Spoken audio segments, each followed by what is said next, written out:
मातरम प्यारे साथियों, स्वागत है आपका जनमानस क्लासेज में। आपको हिंदी व्याकरण के टॉप 100 क्वेश्चन मिलने वाले हैं, तो वीडियो को बहुत ध्यानपूर्वक देखना है।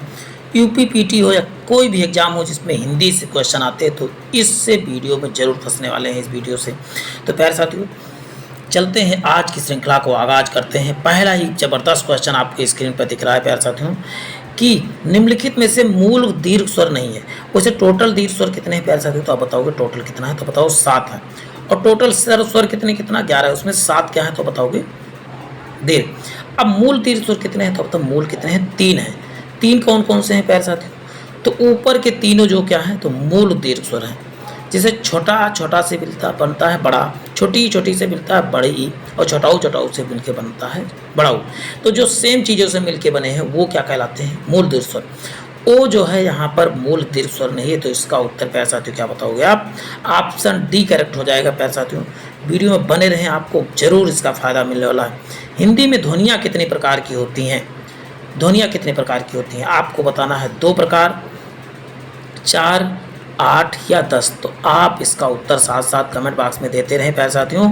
तो इसका उत्तर हो जाएगा हिंदी में ध्वनियाँ कितने प्रकार, तो आप बताओगे हिंदी में ध्वनियाँ 2 प्रकार की होती हैं। स्वर ध्वनियाँ और व्यंजन ध्वनियाँ 2 प्रकार आपको याद करके रखना। मात्रा के आधार पर स्वर के कितने भेद हैं?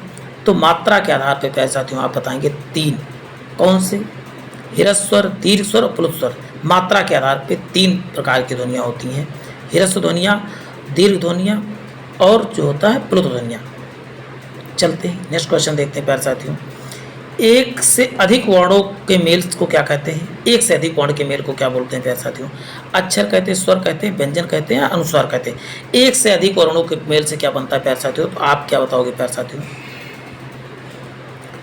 तो एक से अधिक वर्ण से मिलकर क्या बनता है? तो व्यंजन बनता है। जैसे आप देखते हो का, ये क्या है? ये यदि ये कह दिया जाए तो इसमें व्यंजन हट गया है, लेकिन वास्तव में का कैसे लिखा जाता है? इसमें का और प्लस आ मिलके क्या बना है? का और प्लस आ मिलके क्या बना है? तो आप बताओगे का बना है। तो एक से अधिक वर्ण मिलके क्या बनते हैं? तो बताओ व्यंजन बनते हैं। तो इसको याद करके रखना है प्यारे साथियों। ई चा छा जा झा आदि का उच्चारण किससे होता है? तो आपको आता है इचू, यसा नाम, यसा नाम, ई से छोटी बड़ी, चा वर्ग, या और सा सबका उच्चारण स्थान क्या बताओगे? तो इचु यसा नाम तालव्या। ये आपको लिख लेना है। ये सब तालब या तालु से बोलते हैं। ई छोटी बड़ी, चा वर्ग, या और सा किससे बोले जाते हो? तो बताओ तालब से बोले जाते हैं, यानी तालु से बोले जाते हैं। उत्तर सी करेक्ट हो जाएगा। प्यारे साथियों, इनको आपको कॉपी में जरूर नोट करते रहना है। जिनका उच्चारण स्थान, जिनका उच्चारण स्वतंत्रता से होता है, जो व्यंजन के उच्चारण में सहायक के रूप में कार्य करते हैं, तो इसका उत्तर आप क्या बताओगे? स्वा से स्वर और स्वा से स्वतंत्र आपको याद करके रखना है प्यारे साथियों। चलते हैं नेक्स्ट क्वेश्चन। निम्नलिखित में से कौन सा दीर्घ स्वर नहीं है? कौन सा दीर्घ स्वर नहीं है? तो आपको बताना है प्यारे साथियों कौन सा दीर्घ नहीं है। तो देखिए बड़ी ई भी दूर दीर्घ है, ए भी है, ए भी। तो इसमें से छोटी ई क्या है? दीर्घ स्वर नहीं है। देखिए दीर्घ स्वर कितने होते हैं? तो टोटल 7 है। अच्छा, कौन सा दीर्घ स्वर नहीं है पूछा गया है। तो ये सभी क्या है प्यारे साथियों जो आपको स्क्रीन पे दिख रहे हैं? छोटा आ, छोटी और छोटा ऊ ऋण, ये सभी क्या है? तो आप बताओगे ह्रस्व स्वर है। तो इनके अलावा सभी क्या होंगे? दीर्घ स्वर। अब ये बताइए दीर्घ स्वर नहीं है मतलब क्या है? वो ह्रस्व स्वर होगा। तो इसमें तो छोटा आ उत्तर हो जाएगा। इसमें आंसर गलत लगा, उस पर ध्यान न दीजिएगा। बड़ी ई इसका उत्तर नहीं होगा। तो छोटी ई क्या हो जाएगा? दीर्घ स्वर नहीं है मतलब वो क्या है? ह्रस्व स्वर है। ह्रस्व स्वर में 1 मात्रा का बल लगता है, दीर्घ स्वर में 2, और प्लुत में क्या होता है? उसके 3 गुना लगता है। ये आपको याद करके रखना प्यारे साथियों। निम्नलिखित अंतस्था वर्ण संख्या की, अंतस्था वर्ण कौन सा है? तो अंतस्था वर्ण कौन से? या, रा, ला और वा, ये 4 क्या है? तो बताओ अंतस्था वर्ण है। तो इनके अलावा और कौन सा है? तो यार अलावा कहीं दिख रहा है? तो वा दिख रहा है। वा क्या है? तो बताओ अंतस्था व्यंजन है। ये आपको प्यारे साथियों एक एक चीज़ आपको याद करके रखना है। अंततः वर्णों की संख्या कितनी? 4 अभी मैंने आपको दिखा दिया। हिंदी भाषा में कुल कितनी लिपियां हैं? 44 है, 48 है, 52 है या 56 है? तो कितने हिंदी वर्णमाला कितने वर्ण है कह सकते हो? तो इसका उत्तर प्यारे साथियों क्या हो जाएगा? तो इसका उत्तर हो जाएगा 52 वर्ण है टोटल। वर्णमाला में कितनी है आप बताओ? कितने अक्षर है साफ साफ? तो आप बताओ 52 अक्षर हैं। चलते हैं हिंदी में उष्म व्यंजन कौन कौन से? उष्म व्यंजन कौन कौन से? सा, सा, ता था, दादा, टाटा टाटा। तो उस मतलब स ह, इसी को संघर्षी व्यंजन उष्म संघर्षी भी कहते हैं। सा सा हा क्या है तो बताओगे उष्म व्यंजन है, यानी कि जिसको बोलते समय हवा क्या होती, गर्म हवाएं निकलती, उसे कहते हैं उष्म व्यंजन। यारा लावा को कहते हैं, अभी बात यारा लावा को क्या कहते हैं प्यारे साथियों, तो बताओ अंतस्थ व्यंजन के नाम से जाना जाता है। वीडियो में बने रहें प्यारे साथियों, आपको बहुत फायदा मिलने वाला है। कौन सा उष्म व्यंजन है, देखिए सा सा हा अभी बात हुई थी, तो हा क्या हो जाएगा, उष्म व्यंजन है। इसी को काकल्य वर्ण के नाम से जाना था, काकल्य वर्ण, ये आपको याद करना, काकल्य वर्ण के नाम से जाना जाता है। चलते हैं, जब एक ही ध्वनि का द्वित्य हो जाता है, जब एक ध्वनि का द्वित्य होता है उसे क्या बोलते हैं प्यारे साथियों, संयुक्त ध्वनिया, युग्मक ध्वनिया, संपृक्त ध्वनिया या पार्श्व ध्वनिया। जिसका द्वित्य हो जाता है तो क्या कहलाता है प्यारे साथियों, वह युग्मक ध्वनियाँ कहलाती हैं। जैसे दिल्ली, दिल्ली क्या है, दिल्ली में देखिए ला ला का क्या हो रहा है, द्वित्य हो रहा है, तो ये क्या कहलाती है, युग्मक ध्वनियाँ कहलाती हैं, या द्वित्य कहते हैं, द्वित्य ध्वनियाँ भी कह सकते हो। चलते हैं,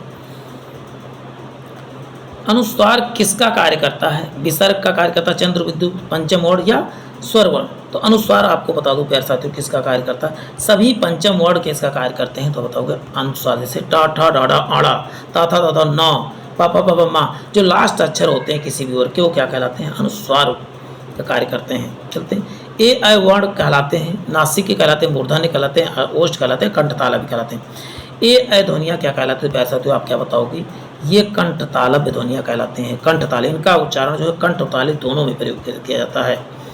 वह छोटी से छोटी ध्वनि जिसमें टुकड़े नहीं हो सकते उसे क्या कहते हैं, जो टुकड़े नहीं हो सकते तो वह क्या कहलाते हैं, वर्ण कहलाते हैं, स्वर कहता है, व्यंजन या मात्रा। तो वह प्यारे साथियों वर्ण को बहुत अब नहीं, तो वर्णों को तोड़ा नहीं जा सकता, तो इसका उत्तर का हो जाएगा ऑप्शन ए करेक्ट हो जाएगा। प्यारे साथियों बने रहें, 100 क्वेश्चन आप कर लेते तो आपको लगेगा हाँ वास्तव में क्वेश्चन आने वाले हैं, कोई प्रीवियस ईयर से हैं। जिनका उच्चारण ऊपर के दांतों पर जीभ लगाने से होता है वो क्या कहलाते हैं, दंत कहलाते हैं या नासिक कहलाते हैं या मूर्धन्य कहलाते हैं या अनुस्वार क्या कहलाते हैं प्यारे साथियों, तो आप बताओगे वह दंत ध्वनियाँ कहलाते हैं। चलते हैं, किसी वस्तु के को व्यवहार में लाना, इसका आशय किस शब्द से है, और प्रयोग से है, अनुप्रयोग से, प्रयोग से या सदुपयोग से। व्यवहार में लाना क्या कहलाता है तो प्यारे साथियों प्रयोग से है, इसका उत्तर क्या हो जाएगा ऑप्शन सी करेक्ट है। निम्नलिखित में कौन सा शब्द स्वर और व्यंजन संबंधी अशुद्धि नहीं है, आरोग्य है, ईसाई है, उजरस्वी है, अशुद्ध। तो इसमें किसमें स्वर और व्यंजन संबंधी अशुद्धि, उजरस्वी में जो है स्वर और व्यंजन संबंधी अशुद्धि नहीं और सभी में है।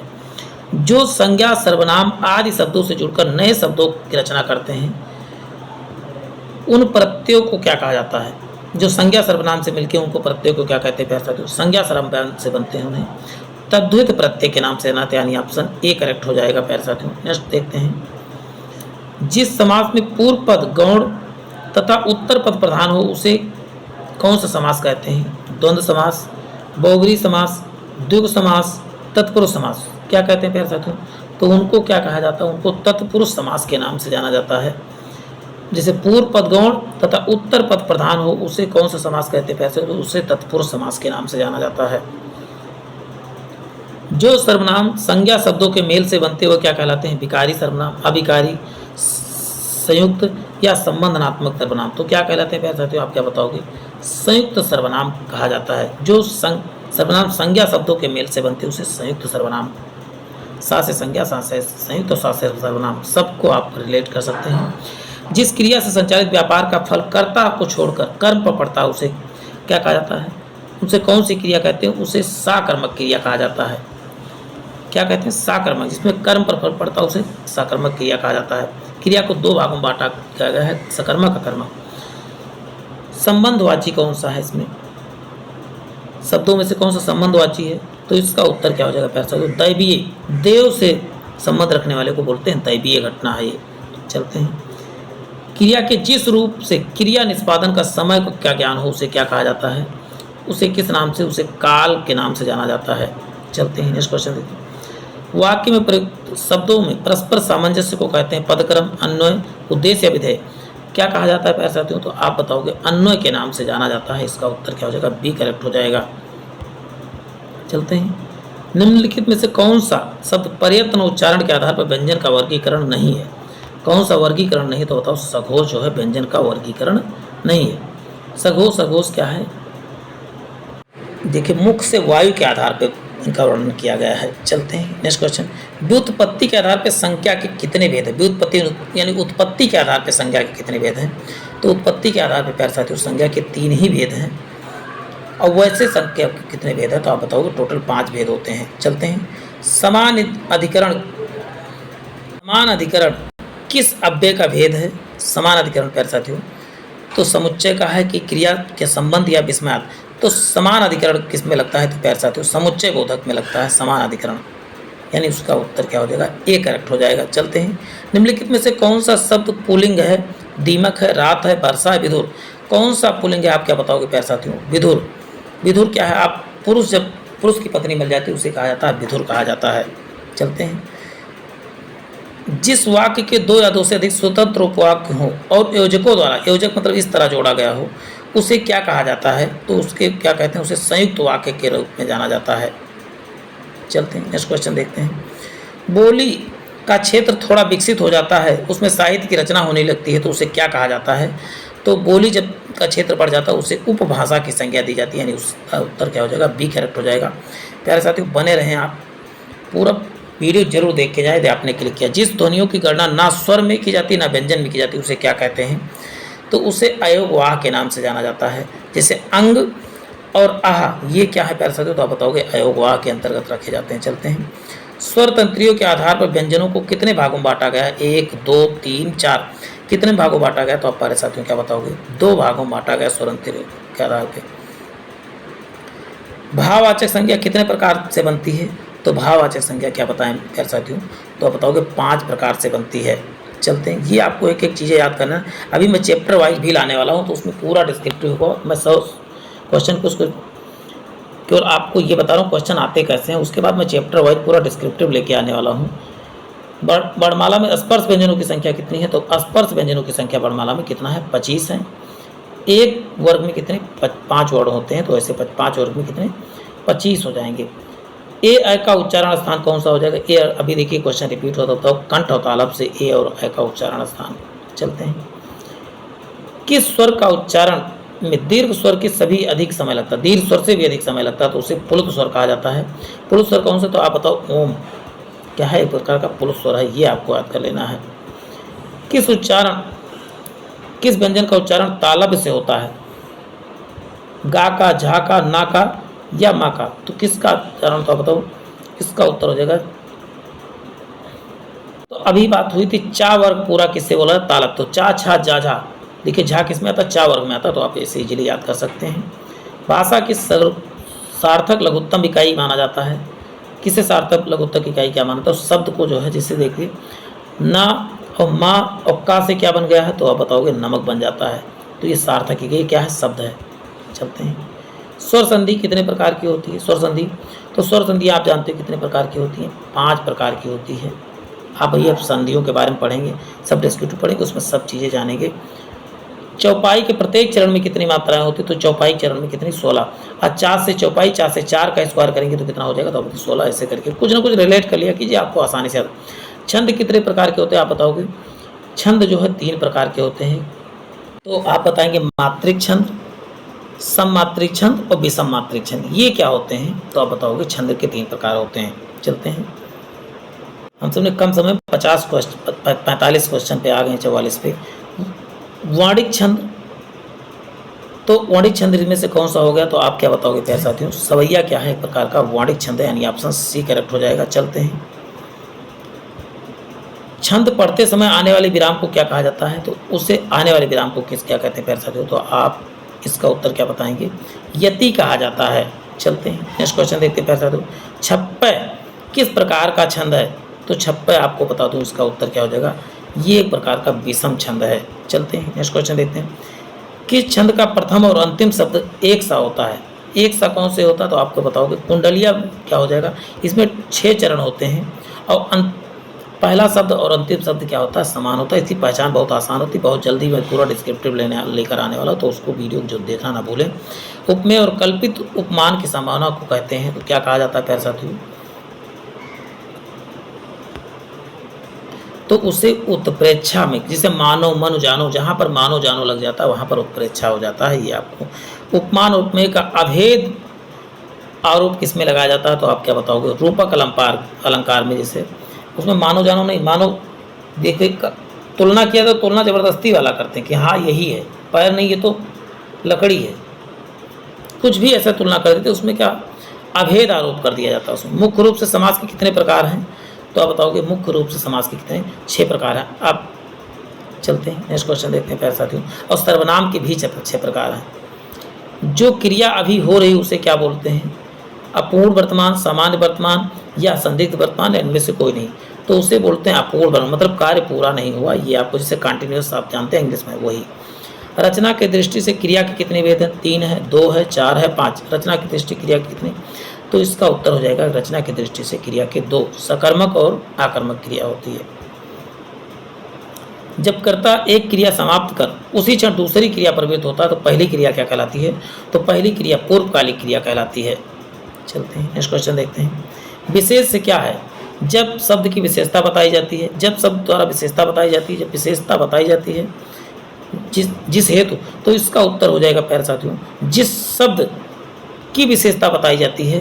देखिए राम अच्छा व्यक्ति है, तो अच्छा व्यक्ति क्या है? तो यहाँ पर व्यक्ति विशेष है और उसकी विशेषता बताई है अच्छे से, तो जिसकी विशेषता बताई जाती है वो विशेष से होता है, और जिस शब्द से विशेषता बताई जाती है वो विशेषण होता है। सर्वनाम के कितने प्रकार अभी आपको बताएगा? सर्वनाम में 6। ऐसे बहुत आसानी से इसको याद कर सकते हैं। सर्वनाम अब यहाँ पर इजीली बना सकते हैं 6 को, ऐसे कुछ ना कुछ वर्ड आप सेट कर लीजिए, चीज़ें आसान हो जाएंगी।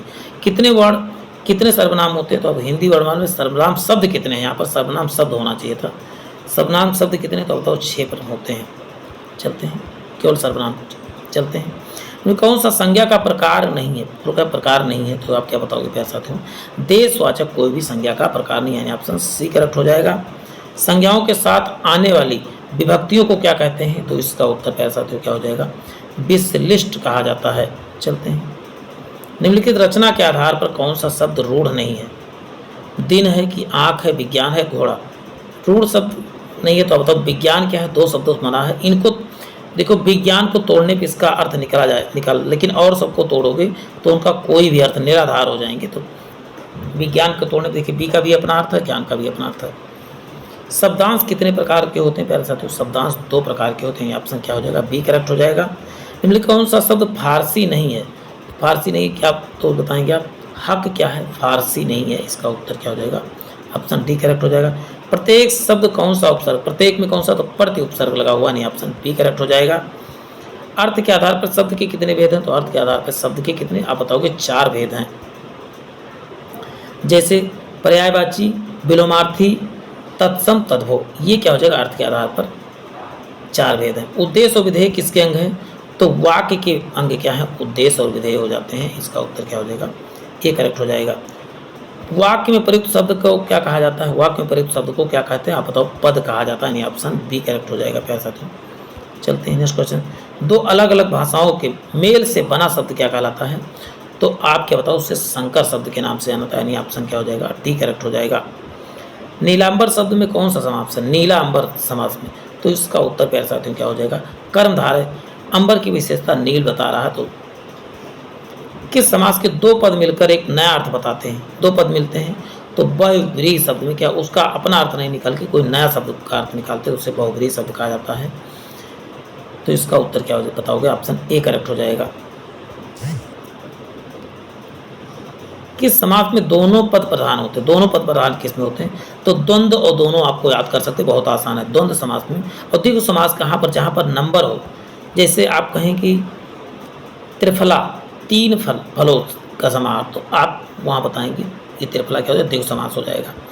जिस भाषा में कोई पद प्रधान नहीं होता उसे क्या? कोई पद प्रधान नहीं होता उसे क्या बोलते हैं प्यारे साथियों? बहुव्रीहि समास में कोई भी पद प्रधान होता है, एक नया अर्थ निकलता है।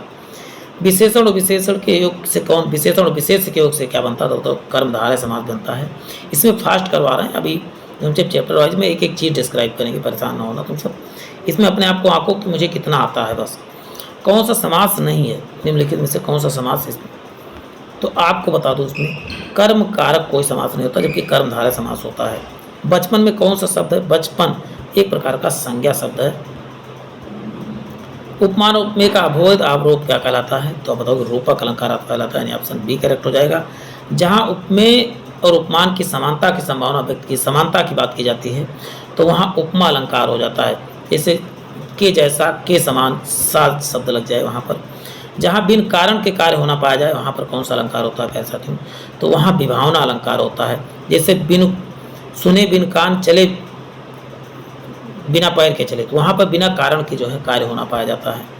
भारत के संभारत है में कौन सा अलंकार है, संभारत के समान की, तो उसे बात होते अन्वय अलंकार इसमें से दिया गया है। भारत के संभारत है। वीर या आल्हा किस जाति का छंद है, वीर या आल्हा किस जाति का छंद है, तो क्या बताओगे प्यारे साथियों, मात्रिक छंद है। चलते हैं नेक्स्ट, छंद का सर्वप्रथम उल्लेख कहाँ पर मिलता है, तो इसका उत्तर बताएंगे ऋग्वेद में सर्वप्रथम उल्लेख मिलता है छंद का। चलते हैं, किस भाषा, हिंदी किस भाषा का परिवार, तो हिंदी आपको बता दूं ये भारोपीय, भारत और यूरोपीय मिलकर बना हिंदी, तो आप बताओ भारोपीय भाषा का परिवार, ऑप्शन ए करेक्ट हो जाएगा। भारत में सर्वाधिक खड़ी बोली वाली भाषा कौन सी, सर्वाधिक खड़ी बोली वाली भाषा आप क्या बताओगे प्यारे साथियों, हिंदी क्या है सर्वाधिक खड़ी बोली वाली भाषा है। चलते हैं नेक्स्ट देखते हैं, कौन सी भाषा हिंदी के अंतर्गत नहीं आती है, हिंदी के अंतर्गत कौन सी नहीं आती है आप क्या बताओगे प्यारे साथियों, तेलुगु हिंदी के अंतर्गत नहीं आती है, दक्षिणी भारत की भाषा है। शांत रस का अस्थायी भाव क्या हो जाएगा प्यारे साथियों, तो इसका उत्तर क्या हो जाएगा आप बताओगे, निर्वेद होता है शांत रस का अस्थायी भाव। चलते हैं, शोक किस राशा का, तो अब तो शोक जो है करुण का जो है अस्थायी भाव है। टोटल अस्थायी भाव वैसे 9 ही माने जाते हैं, लेकिन सामान्यतः आप पूछा जाए पूर्ण कंप्लीट कितना पूछा है तो आप बताओ 11 हो जाएंगे, और वैसे मूलतः 9 ही है। रसराज किसे, तो बताओगे श्रृंगार रस को रसराज के नाम से जाना जाता है। श्रृंगार रस का अस्थायी भाव क्या है, तो बताओगे श्रृंगार रस का अस्थायी भाव रति होता है। चलते हैं, विस्मय किसका, तो विस्मय किसका हो जाएगा, तो बताओ अद्भुत रस का अस्थायी भाव विस्मय होता है। चलते हैं, रौद्र रस का अस्थायी भाव क्या है, तो बताओ क्रोध होता है रौद्र रस का अस्थायी भाव। ऐसा साथियों बने रहें, आपको जरूर इसका फायदा मिलने वाला है। वीर रस का क्या होता है, वीर जब वीरता आदमी उत्साहित रहता है तो चलो मार देंगे, चीर देंगे, फाड़ देंगे। अनुभव को कितने वेग में, अनुभव को कितने भागों में बांटा गया, तो बताओ 4 भागों में। कितने अनुभव थे सब कुछ मैं अगले वीडियो में सबको देखने वाला हूँ, परेशान न होना। हिंदी में कुल कितने सर्वनाम है, कितने सर्वनामों की संख्या कितनी, तो बताओ 11 सर्वनामों की संख्या है। सर्वनाम के प्रकार कहेंगे तो आप बताओ 6 प्रकार ही हैं। कुल कितने भेद जब पूछा गया प्रकार तो आप बताओगे 6 ही बताना है आपको। चलते हैं, कौन सा एक विशेषण शब्द नहीं है, विशेष शब्द कौन सा नहीं है, तो आप क्या बताओगे, इसमें लांछन क्या है, विशेषण नहीं है, लांछन एक संज्ञा शब्द है। विशेषण जिस शब्द की संज्ञा बताता है उसे क्या कहते हैं, उसे विशेष से कहा जाता है। देखिए 94 पे हम आ गए, बहुत जल्दी 100 क्वेश्चन का। व्याकरण दृष्टि से कौन सा शब्द विशेषण नहीं है, अपने आप को आंकना है, तो इसका उत्तर क्या है, भयभीत हो, निर्भीक, भीरू या भय, तो इसका उत्तर क्या हो जाएगा प्यारे साथियों आप बताओगे, भय हो जाएगा, विशेषण शब्द नहीं है, भय एक प्रकार का संज्ञा शब्द है। जिस विकारी शब्द में संज्ञा की व्याप्ति मर्यादित होती है उसे क्या कहते हैं, तो उसे प्यारे साथियों विशेषण के नाम से जाना जाना, ऑप्शन बी करेक्ट हो जाएगा। चलते हैं, गुणवाचक विशेषण के कितने भेद हैं, तो आपको क्या बताओ गुणवाचक के कितने भेद हैं, तो इसका उत्तर क्या हो जाएगा बताओ, टोटल गुणवाचक विशेषण के 7 भेद होते हैं। चलते हैं, निम्नलिखित कौन सा गुणवाचक विशेषण नहीं है, मतलब जो गुण नहीं बताता, भला है, ताजा है, दूना है, अनुकीला है, तो कौन सा नहीं, तो बताओ दूना जो है गुणवाचक विशेषण नहीं है। जो संज्ञा की विशेषता बताते हैं वो क्या कहलाते हैं, सर्वनाम, क्रिया या विशेषण, तो संज्ञा सर्वनाम किसी की विशेषता बताते हैं वो क्या कहलाते हैं, विशेषण कहलाते हैं। ऑप्शन सी करेक्ट हो जाएगा। 100 नंबर क्वेश्चन पे हम सब पहुंचने वाले हैं, तो इसका उत्तर क्रिया से संबंधित कितने रूपों वाली वर्णों का प्रयोग किया था, तो आप क्या बताओगे, इसका उत्तर आप बताओगे 16 होते हैं। अब आपको बता दूं जिनको भी इस पूरे सेशन का PDF चाहिए वो जनमानस क्लासेस टेलीग्राम पे विजिट करें और इस PDF को डाउनलोड कर सकते हैं। आज के लिए इतना ही, फिर मिलते हैं। जय हिंद, जय भारत।